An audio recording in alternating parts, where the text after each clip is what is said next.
नमस्कार दर्शकों, मैं हूं आपका होस्ट एंड दोस्त आर के शर्मा और आप देख रहे हैं जी टाइम्स न्यूज 24 लाइव। आज के मुख्य समाचार। ड्राइविंग टेस्ट से चूके तो फिर मिलेगा मौका, अब दोबारा नहीं देना होगा शुल्क। यदि आप ड्राइविंग लाइसेंस के लिए टेस्ट किसी वजह से नहीं दे पाते हैं तो आपको दूसरे दिन टेस्ट देने का मौका मिलेगा। आवेदक के ड्राइविंग टेस्ट नहीं देने पर स्लॉट अपने आप कैंसिल हो जाएगा। इसके बाद आवेदक को ड्राइविंग टेस्ट देने के लिए फिर से स्लॉट बुक करना पड़ेगा। इसके लिए कोई भी शुल्क नहीं देना होगा। लखनऊ विश्वविद्यालय का परीक्षा कार्यक्रम जारी, बीए के पेपर हुए शुरू। लखनऊ विश्वविद्यालय बीए की परीक्षाएं बुधवार से शुरू हो गई। मंगलवार को परीक्षा केंद्र में व्यवस्थाओं को परखा गया। परीक्षा नियंत्रक प्रोफेसर विद्यानंद त्रिपाठी ने परीक्षा केंद्राध्यक्षों को जरूरी निर्देश भी जारी किए। पहले दिन 22 मई को प्रथम पाली में आयोजित होने वाली परीक्षा 11:30 बजे आरंभ हुई। उर्दू विषय में प्रथम पेपर बुधवार और द्वितीय पेपर आज गुरुवार को होगा। इसके बाद 2 दिन अरब कल्चर की परीक्षाएं होंगी। 30 मई को एजुकेशन का पेपर होगा, फिर अर्थशास्त्र, समाजशास्त्र सहित अन्य परीक्षाएं होंगी। परीक्षाओं का क्रम 3 जून से 6, 7, 8, 10, 11, 12, 13, 14, 15 जून तक रहेगा। नोएडा एयरपोर्ट तक ट्रेन भी चलेगी। 61 किलोमीटर का ट्रैक। नोएडा एयरपोर्ट को दिल्ली हावड़ा और दिल्ली मुंबई रेल मार्ग से जोड़ा जाएगा। इस ट्रैक पर 5 नए स्टेशन बनेंगे।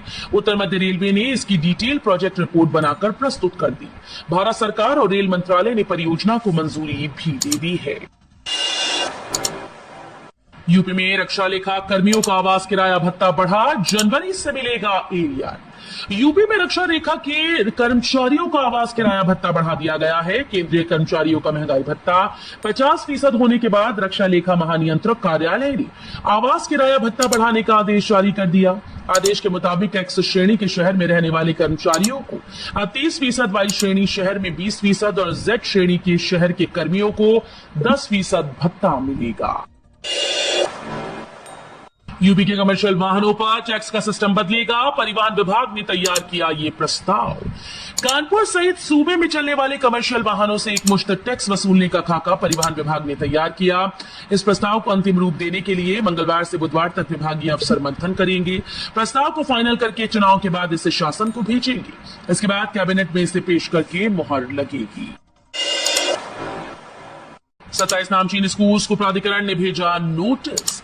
सड़कों पर लगने वाले जाम और हादसों को रोकने के लिए नोएडा प्राधिकरण ने सख्त कदम उठाए हैं। अब न केवल स्कूल बल्कि निजी बस ऑपरेटर को भी सड़कों पर बसें खड़ी करने की अनुमति नहीं होगी। यदि किसी भी प्रकार की बस सड़क पर खड़ी मिली तो चालान काटे जाएंगे और बस को जब्त कर लिया जाएगा। गौरतलब है कि नोएडा प्राधिकरण सीईओ डॉक्टर लोकेश एम ने 3 सप्ताह पहले सेक्टर 25 के खाली मैदान में स्कूल बसों को खड़ा देखा था और नाराजगी व्यक्त की थी। यूपी के किसानों के लिए खुशखबरी। कृषि स्नातकों के लिए सरकार के स्तर से की जाएगी व्यवस्था। किसानों को कृषि से जुड़ी तमाम सुविधाएं व सेवाएं एक ही छत के नीचे उपलब्ध कराने और कृषि स्नातकों को स्वरोजगार से जोड़ने के लिए शुरू की गई एग्री जंक्शन योजना के तहत चालू वित्तीय वर्ष में 2311 केंद्र खोले जाएंगे।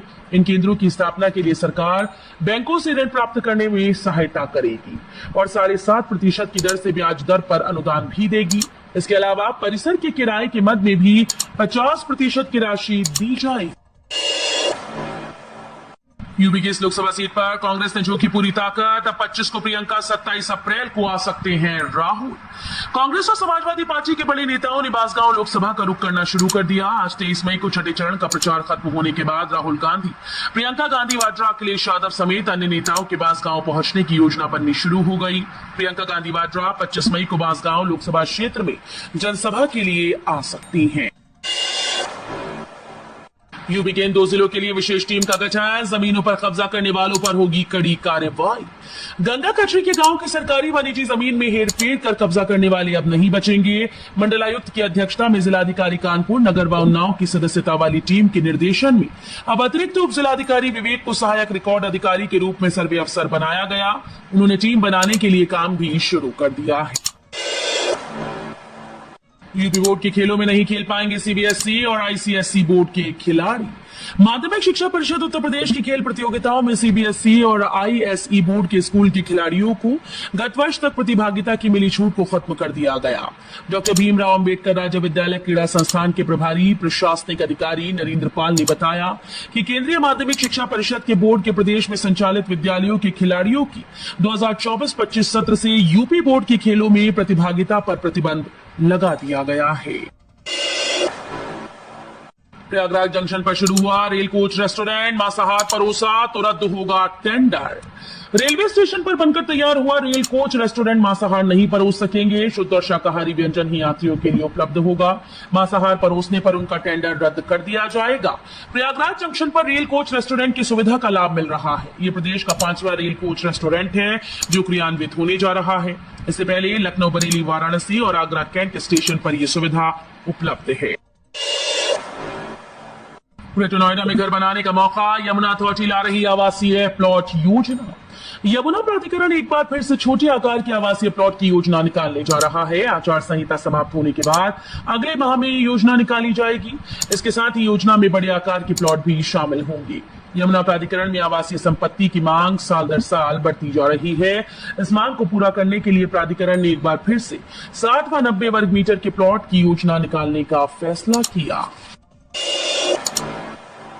यमुना सिटी में 4 नई टाउनशिप बसाई जाएंगी, 30,000 नए घर बनेंगे। यमुना एक्सप्रेस में औद्योगिक विकास प्राधिकरण जून महीने में यमुना सिटी में एक बड़ा आवासीय प्रोजेक्ट घोषित करने जा रहा है। इस प्रोजेक्ट के तहत 4 नई टाउनशिप विकसित की जाएंगी। इसके लिए बड़े भूखंडों का आवंटन बिल्डर्स को किया जाएगा। बुधवार को प्राधिकरण के मुख्य कार्यपालक अधिकारी डॉक्टर अरुणवीर सिंह ने इस बारे में जानकारी दी। उन्होंने बताया कि शहर के सेक्टर 22D में 4 टाउनशिप बसाने के लिए बिल्डर्स को भूखंडों का आवंटन किया जाएगा। 22 बिल्डर्स ने नोएडा प्राधिकरण में जमा किए 245 करोड़ रुपए। अब झटपट शुरू होगी रजिस्ट्री। नोएडा प्राधिकरण क्षेत्र में 1700 लोगों को अपने फ्लैट्स का मालिकाना हक मिल सकेगा। इसके लिए 22 बिल्डर्स ने अमिताभ कांत समिति की सिफारिशों को स्वीकार करते हुए 245 करोड़ रुपए नोएडा प्राधिकरण कार्यालय में जमा कर दिए। अब नोएडा प्राधिकरण की तरफ से बहुत जल्द इन फ्लैट्स की रजिस्ट्री कराई जाएगी। गेहूं खरीद में मुरादाबाद मंडल व जिला प्रदेश भर में आगे, दूसरे नंबर पर चित्रकूट। गेहूं खरीद के मामले में मुरादाबाद मंडल और जिला प्रदेश में फिर से 1 नंबर पर है। मुरादाबाद मंडल में गेहूं की खरीद 28.35% अर्थात 1,14,817 मीट्रिक टन हुई। दूसरे नंबर पर चित्रकूट मंडल ने 27.61% की खरीद की। मुरादाबाद मंडल के 3 जिले रामपुर, मुरादाबाद और संभल ने प्रदेश के 8 सर्वाधिक गेहूं खरीद करने वाले जिले हैं। चुनाव में आधी आबादी ने मतदान में नहीं दिखाई रुचि, हर विधानसभा में कम रही सहभागिता। चुनाव में आधी आबादी की भागीदारी अहम मानी जाती है, लेकिन 2019 की तुलना में इस बार लखनऊ लोकसभा सीट पर महिलाओं ने मतदान में रुचि नहीं दिखाई।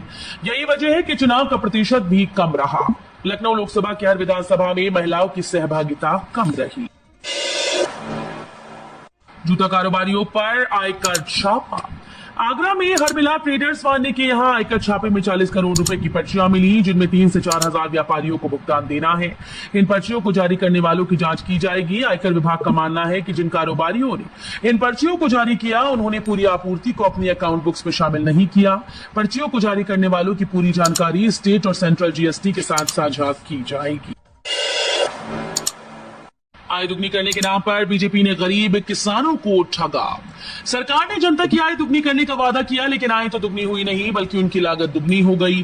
खाद की बोरी से चोरी करने का काम सरकार ने किया। नैनो यूरिया के नाम पर किसानों को ठगा गया और उसे बनाने वाली कंपनी से पैसा वसूल किया गया। नैनो यूरिया बनाने वाली कंपनी भी अन्य उद्योगपतियों की तरह देश छोड़कर फरार हो गई है।